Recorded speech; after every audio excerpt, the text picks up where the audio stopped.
न फनकार हाँ न अदाकार हाँ,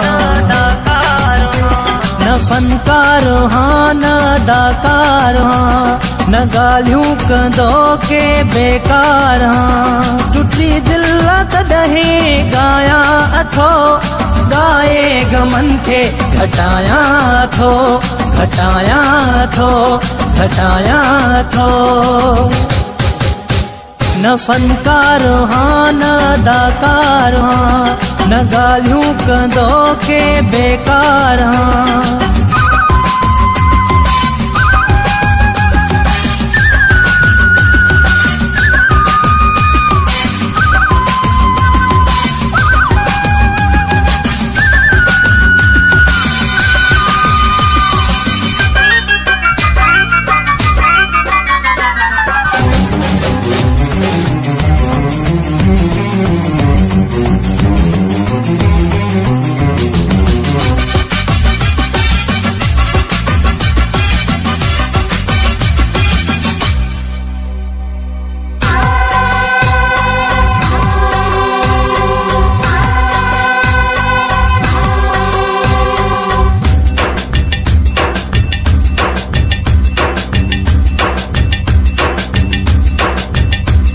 असां ॾई इज़त जिन खे मशहूर कयो, मतलब कढी तिन मूंखे दूर कयो।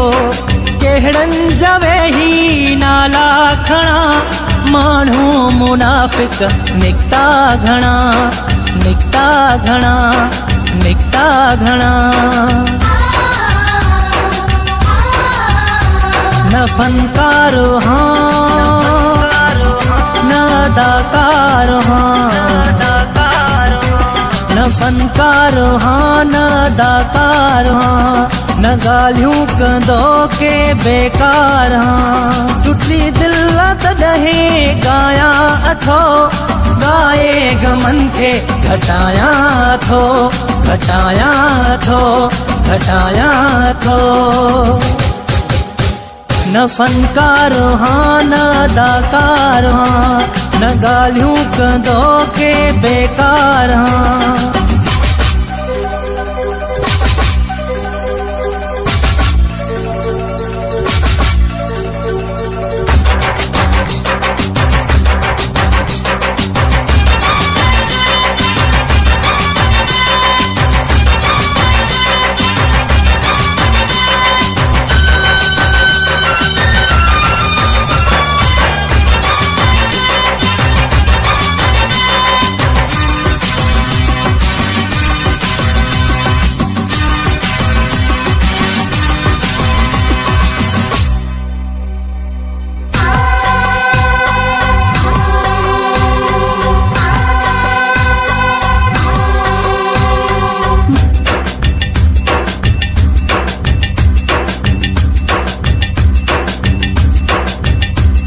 हमेशा कयुम पे मुझन सां भलायूं, वेही विच माण्हुनि में कयूं तिन गिलाऊं।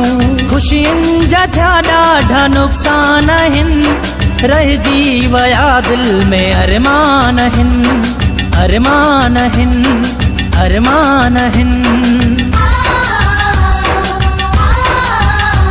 न फनकार हाँ न अदाकार हाँ,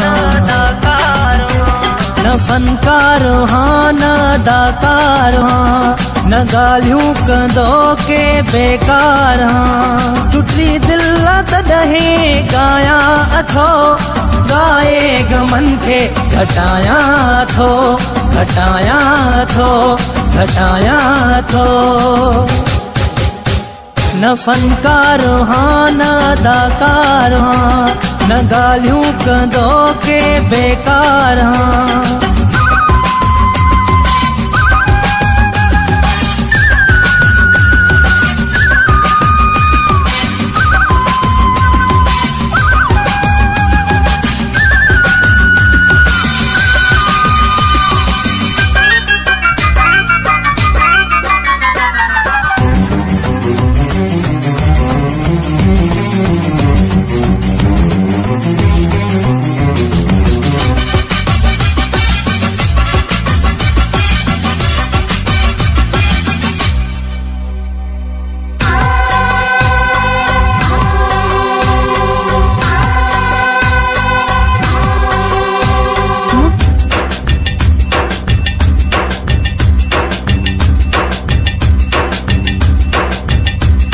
सही दर्द हाणे थियो ज़ाहिर आहे भुट्टो असद डुख मां थियो शाइर आहे नौ देरे में मशहूर हाँ थी वियो कसम ते सॼो सूर हाँ सॼो सूर हाँ सॼो सूर हाँ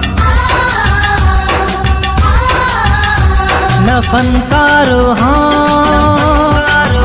न अदाकार हाँ न फनकार हाँ न अदाकार हाँ न ॻाल्हियूं कंदो के बेकार हाँ टुटी दिल तॾहिं ॻायां अथो ॻाए गमन खे घटायां थो घटायां थो घटायां थो न फनकार हाँ न अदाकार हाँ न ॻाल्हियूं कंदो के बेकार हाँ